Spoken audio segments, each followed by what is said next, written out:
How you feeling? You got John Riggs here. This game is not working, and I'm going to see if I can get it working in this series I like to call open cart surgery. Keep in mind, I have no technical background, I have no electronics engineering degree, but I have been doing this since like the 90s, and I have a decent success rate. Not always though, but we're gonna see if we can get this working by a couple of different means.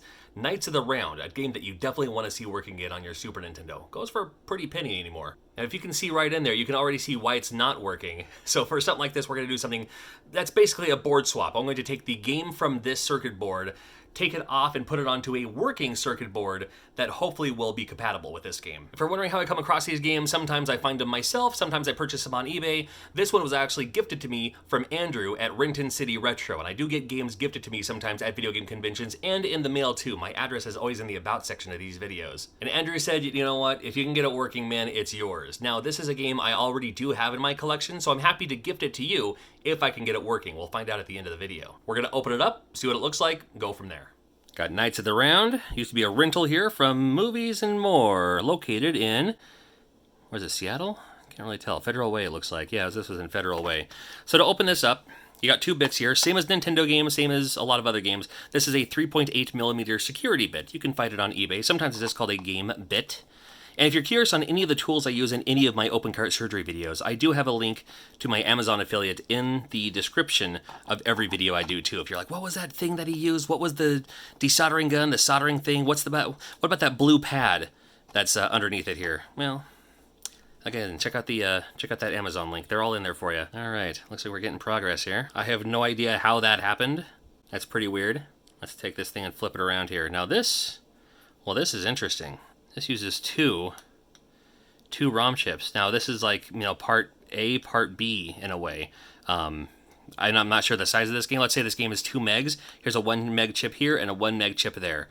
There's only a few games that use this. I don't know if I have one on hand, but I'm going to look. Now, kind of as a comparison, this is what most games look like. Either they have the battery, maybe they don't. It's usually just like the one chip. This case over here has this guy here, but the game is right here in there. But I need to find a game that has 2 of them, because I'm going to remove both of these and then put them on the compatible card. I'm going to see if I can find one. Well, lucky for me, but unlucky for NBA Live 95, I did find a circuit board that accepts 2 of them, so we'll figure it out here. Now, I know what you're thinking. So here's the 2 here. This is A, B. So think of that. Like the one on the bottom is the first one, that one's the second one. Same with Sega Genesis games, if you're ever run across this. This is the first part, this is the second part. It even says like P0, P1 right at the edge there.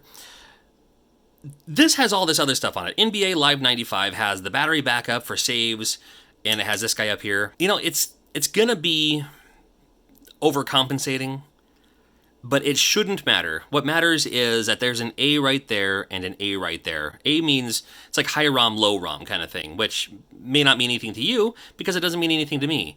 What I know is that that's what makes it compatible. There's an A there, there's an A there, we're going to be good. If there was a J there, I would need to find one of these that had a J there.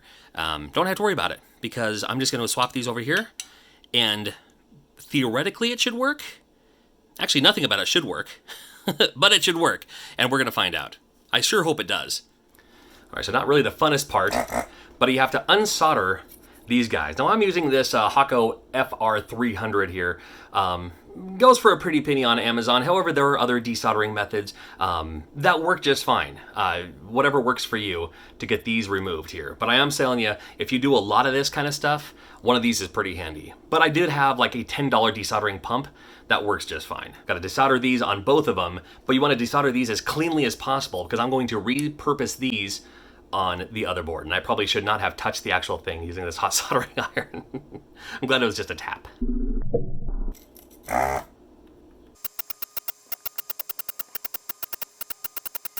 And with any luck, your solder should be so clean, you can just take it out with your fingers. Look at that.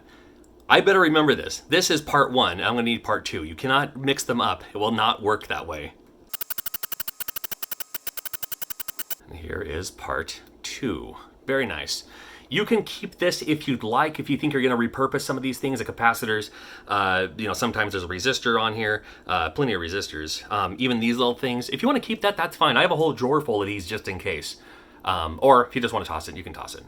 Now comes this guy. Again, Gotta remove these ones, and I have to make sure that these parts are as clean as possible too. If the soldering iron's too hot when you're unsoldering it, the little ring around the hole where the solder goes into, that makes the solder touch the pin, touch the ring, gets the information on the little maze mappy thing. Keep the ring in place. If it's too hot, the ring might come up, and that's gonna be a bad time for you for sure. If that does happen, you can kind of rewire it. Let's see if we can avoid doing that. I'm gonna unsolder these right now. Now with this one, you want to, is one of them stuck a little bit? Come on. What's going on? Why don't you want to come out and play? There we go.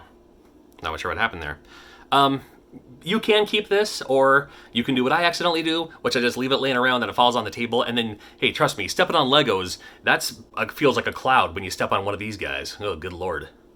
Since I'm not going to use this game anymore, unfortunately, we say a prayer for NBA Live 95. I'm just going to chuck it.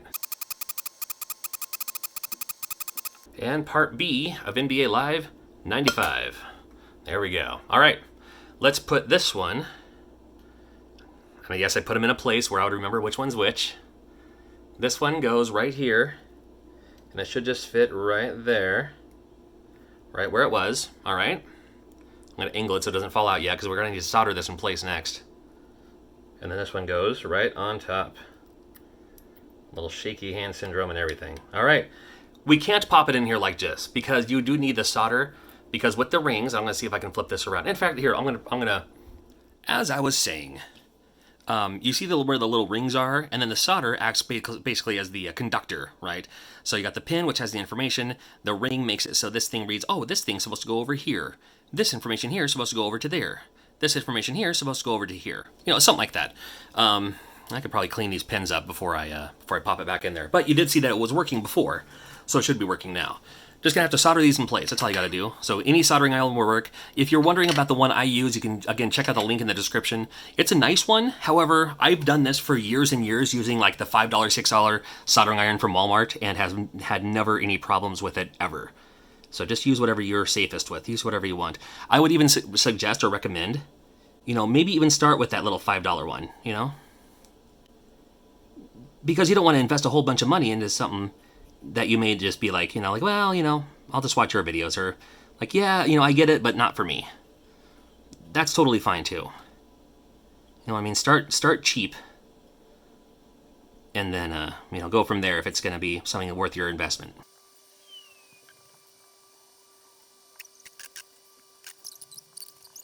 So now this should work. I'm going to test it without putting it back in the cart, just like this. And when you do that, you face the pins away from the thing. Well, I'll show you what I'm talking about. So here you have the game right here, and I'm going to face the pins away from me. Nintendo games and Genesis games, you have the pins facing towards you. But you can kind of feel it around a little bit and know exactly where to put it. All right, cross your fingers. Here we go. I'm using the Super Retro Trio 3 to play this. Fingers crossed. Oh my god, look at that. What a beaut. Give me some good work. Oh. If you dig these open cart surgery videos, make sure you check out the playlist right here. It has all the open cart surgeries I've ever done right here. You can marathon all of them all at once if you'd like. And then if you like checking out newer games for older games for newer systems, and then what about just awesome gaming items right here. And make sure you're subscribed so you don't miss out on any more open cart surgeries, my friend. See you at a convention very soon.